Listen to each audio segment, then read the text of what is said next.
This is Dark Illumination Report Podcast, Episode 16. The views expressed on this podcast are the views of the podcast host only. The host neither represents or endorses any specific satanic organization or tradition. If you enjoyed the show, please take a moment to leave us a review on iTunes, and please tell a friend. I'd really appreciate it. You can also follow me on Twitter at RJWO15. If you have questions or comments, you can leave us a message at speakpipe.com/DIR podcast. That's speakpipe.com/DIR podcast. This is the Dark Illumination Report podcast with RJ Womack.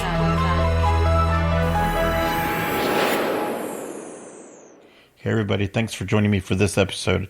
Before I get started on the main topic today, I want to make a few announcements. I wanted to let everybody know that we do now have transcripts for episodes 11 through 15, and we should have transcripts for all episodes hereafter. So if you're interested in that, they'll be available at my website at rjwomack.com. And I also wanted to let everybody know that even though I don't always respond to email or Facebook messages, I do listen to your suggestions and I do take on board what you say.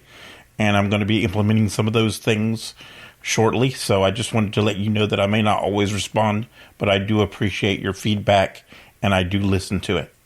There's also one other thing I'd like to mention, and that's I'd like to mention and take a moment to just recognize those people who are active duty military or who have served in the military who also happen to be Satanist. I meant to do this last week during Veterans Day, but I just didn't get a chance. I think a lot of people tend to overlook the fact that there are many veterans and many active duty members of the military service that are Satanist, and they serve our country, and I think they need to be recognized and honored, especially the satanic ones, because they don't get recognized like the Christians do. They get overlooked, and a lot of the Christian soldiers get a lot of praise and a lot of honor and a lot of recognition, and our soldiers don't get recognized at all for the service they provide. And I think it's important as a satanic show to recognize those people. And I just want to tell you, for me personally, I appreciate your service and I respect the job that you do. In this episode, I'll be answering a question about the satanic afterlife, or the beliefs that Satanism holds about the afterlife. The first and most important thing you need to realize is that there is no universal view of the afterlife. There is no universal concept of creation. There is no universally accepted sacred text.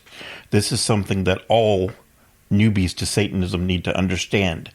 Because if you come across a group that says, you know, this is the way it is, this is the only way it is, you know, our way is the true way, then you're probably dealing with a group that is occult, and you're probably dealing with a group that is not truly satanic. When you have any group that tells you that their way is the only way, or it's the true way in Satanism, that is not true. It's never been true. Everything we know about Satanism, everything we know about the history of Satanism, shows that people's views have varied from country to country and group to group, and there has never been a universally accepted belief about any of these topics. So that's the first thing you need to understand. It's very important that you understand that, so that you don't get manipulated and used. What one chooses to believe is highly personal. It is a personal choice that each Satanist has to make.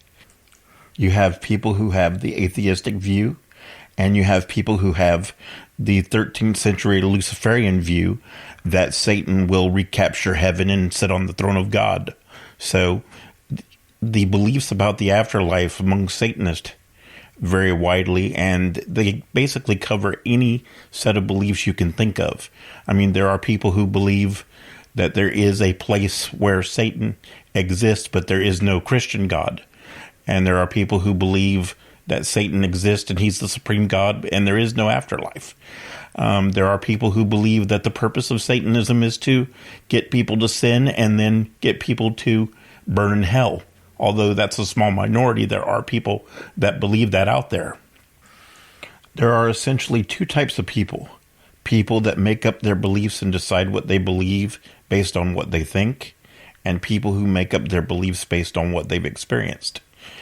And the people that make up their beliefs based on what they experience, although they may not be any better than the people who make up their beliefs, because in all honesty, even if we have experiences with spirits, even if we have visions, even if we have dreams, even if we have things that come to us in meditative states or ritual states, whatever we're seeing is just the tip of the iceberg. So there's no way that any of us can really know that much about the afterlife. We're always going to just be seeing the basic minimum of what we can know about the afterlife until we cross the threshold of death. So that's one of the things that I think's very important to point out, is that you have to understand that whatever you experience is only a small piece of what the reality of the spirit world is. So whatever you experience, you can't make sweeping generalizations about what is true. And that's why I say that anybody with any intelligence about these types of issues will know that whatever they experience, they can't say that that's the be-all and end-all of everything, because whatever they're experiencing is only their perception of those experiences. So anyone who says they know the absolute truth can't be telling the truth, because it's impossible for any of us to know until we pass over the threshold of death. I'll continue discussing this topic in the next episode, and I'll go into what I actually believe personally about the afterlife, based on what I've experienced and based on things that I've learned from friends of mine who also have had similar experiences. And that will help you to understand at least what my view is and why I have that view. Anyway, I hope that you have a good week this week, and I'll see you next time. Thanks, guys. Thank you for listening to the Dark Illumination Report podcast. For the latest news headlines, show information, and more, go to rjwomack.com. That's rjwomack.com.